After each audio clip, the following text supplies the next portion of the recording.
Good evening YouTube, Mark Verheer here. I've been to the Bonami Retro Computer Retro Computer Day on the October 2nd, 2011, and I went together with a good friend of mine, Mr. Custard. Alas, Half-Blind Gamer wasn't able to join us. Would have been a blast, but alas, he had to recover from sports. But I got some nice items, and first let's have a look at some footage I shot riding the train back home.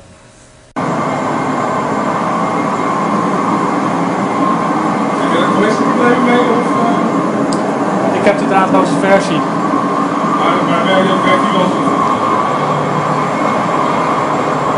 Okay, so as you can see, I got a boxed computer item, and yeah, I'm really dying to show you guys.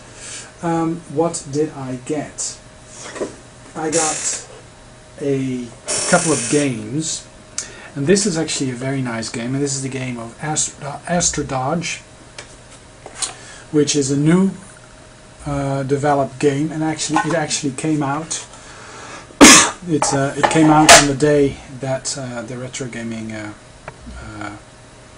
event was held, and it's a very nice. It has a very nice production value, very nice, and of course it needed a donor card. I'm not sure which game was sacrificed here, and I've been chatting with the creator, and perhaps it would be a good idea to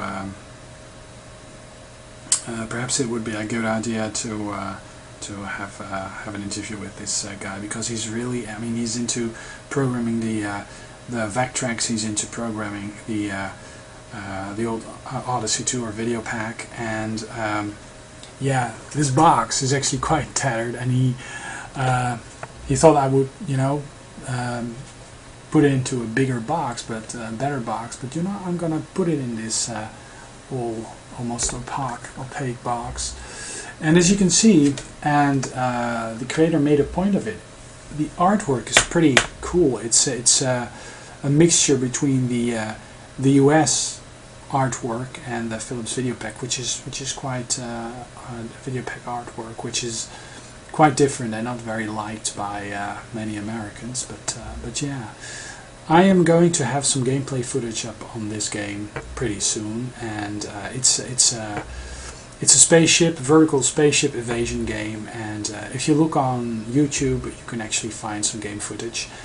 This game actually features achievement, and it features unlockable items, and even an online high score table. If you go to Revival Studios, go onto the website, every time you get a game over, you get a specific code with a number of digits and numbers. And that's a unique code, and if you enter that and you log in with your name, then you'll be able to track your achievements and other people's achievements. So pretty nifty idea, you know, having the old Odyssey2 with online high scores and achievements. Pretty nice, pretty damn nice thing. Then I got another game, Shifted, in a very nice box, very high production value. And this is the game card, and he actually produces these themselves. It almost looks like cue cards. You stick them in like this, and it says a sticker this side up, and it's a very nice production value. I mean, it has nice stickers. Shifted. A very interesting puzzle game, a Vectrex puzzle game, and of course it comes with a manual, in Vectrex style, nice printed manuals, and yeah, I must say, for a new game, this really looks very nice, and I am going to show you some gameplay footage of that pretty soon. And then I got Debris Revisited, or I thought I got Debris Revisited, because we were actually demoing it, and it's actually still in the demo machine on the on the fair, and I emailed the guy, the creator, and he actually, I mean, I visited his stand right before I opted to leave, and he actually tried to find me on the fair, but yeah, already left. So I got into contact with him, and he's kindly sending the game over. So Debris, I mean, bitmap graphics on the Vectrex. You wouldn't think it was possible, but this is a vertical shooter, and it's a revisited version.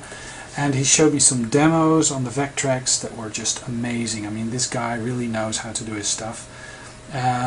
He can actually he showed me a demo that actually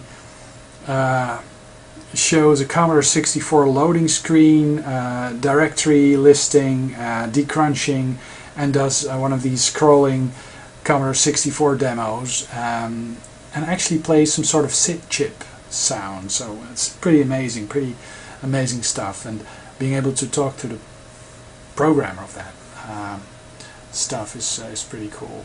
Yeah, it's very nice. Actually, the best thing on the whole fair. What else did I get? I got Pinbot, a pinball game or something similar, and I just couldn't pass it. I mean, I didn't have this game, and for $1.99, you know, who's to blame? This was 25, and this was 25, and this was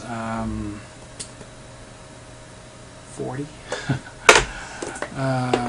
I stayed below 148 guilders, euros.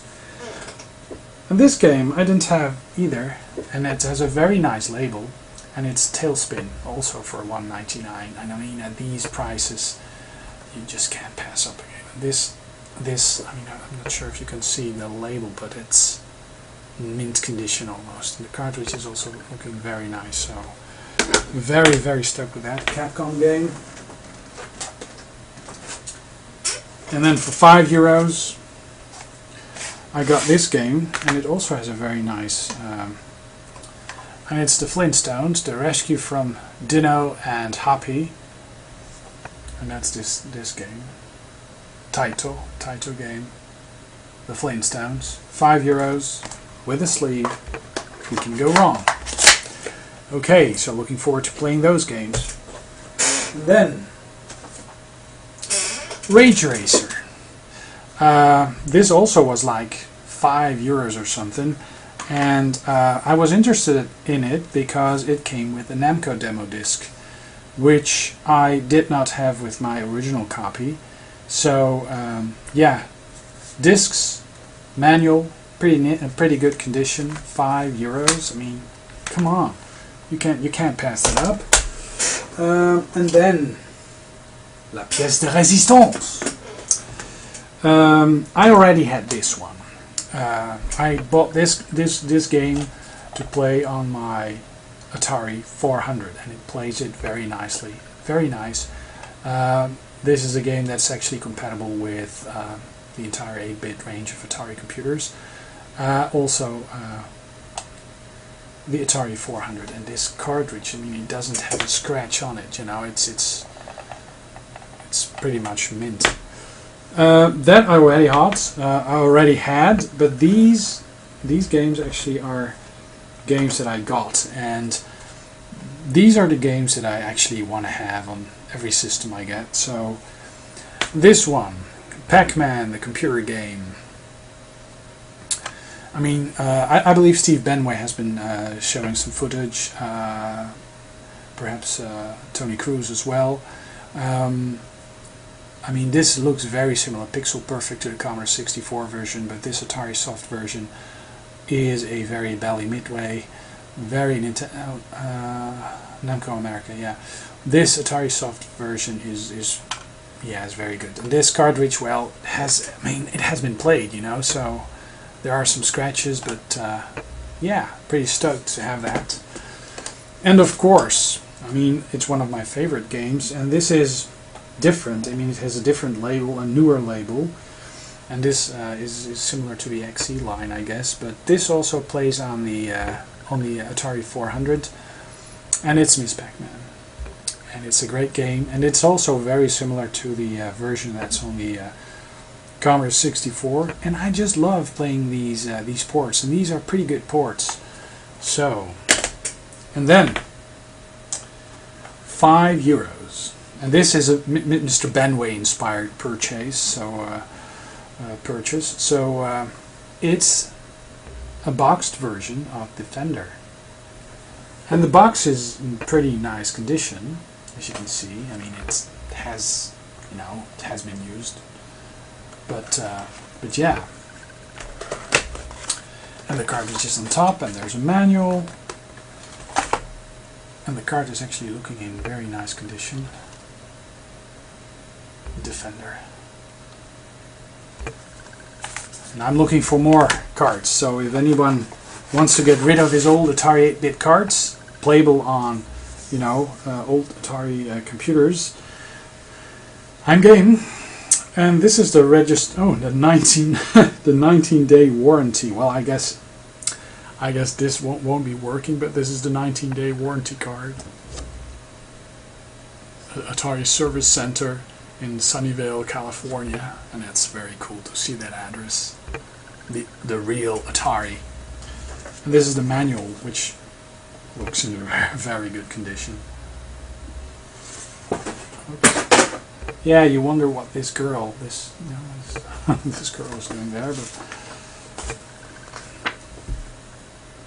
And as you can see, they show the Atari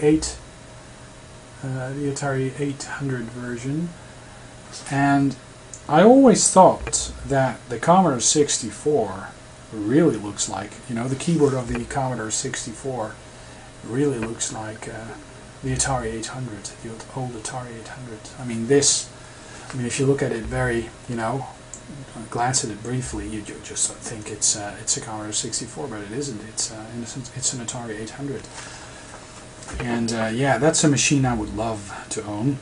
The Atari 800 actually had 2 cartridge slots, and that's why all the games have this. You use it as the left cartridge. There goes the box, and throwing the box on the floor. Let me see. Oh, this is some gameplay footage.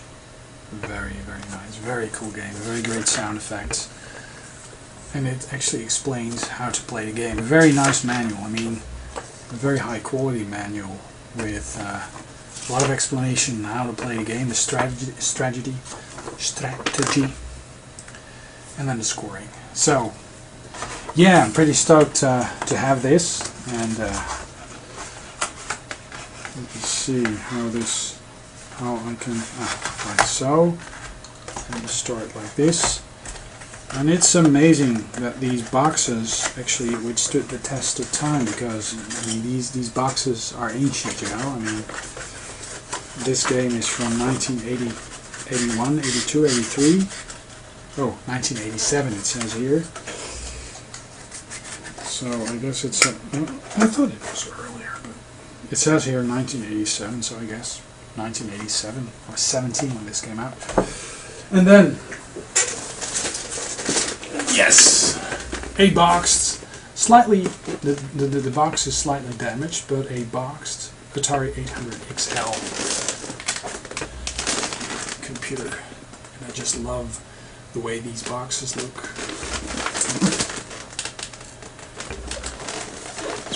And it's information on multiple languages. Ordinateur Atari. Atari 800 computers. Oh, even in Dutch, and Italian, German, and English. Well, okay. Let me show you some of the contents of the box. Be back in a sec.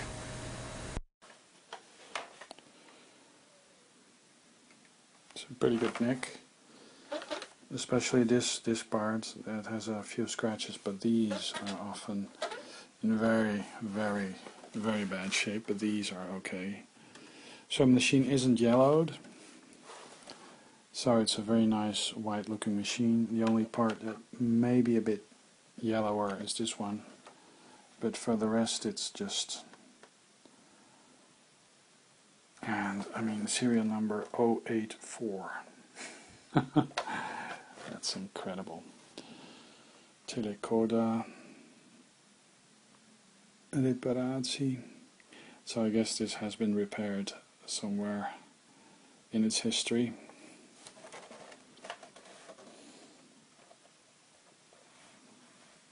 Yeah, great stuff. It has a nice keyboard because there's this keyboard that has membranes, and this is actually the clicklet keys, or the clicklet keys, the nice keyboard, because you also have the membrane keyboard, and that's worse.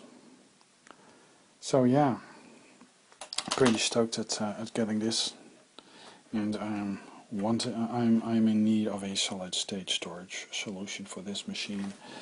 And it may surprise you, but this was actually the machine I was saving up to get. And then in the end I ended up not spending money on a machine because my parents got me the Commodore 64. But this, or actually perhaps the 600 XL or the 800 XL, this was actually the machine of my dreams. And I ended up getting a Commodore 64, so never owning a system like this back in the day. And these old machines, they really have very nice keyboards, very solid build, and yeah, I just love the design of this one. I think they're very, very nice machines. And I want to get an RGB lead for it as well, because RF doesn't cut it, especially on modern TVs. And yeah, I'm very stoked that I got this. Paid 50 euros for it, so I mean, you can have them a lot cheaper, but for a boxed system like this, who can go wrong? Okay,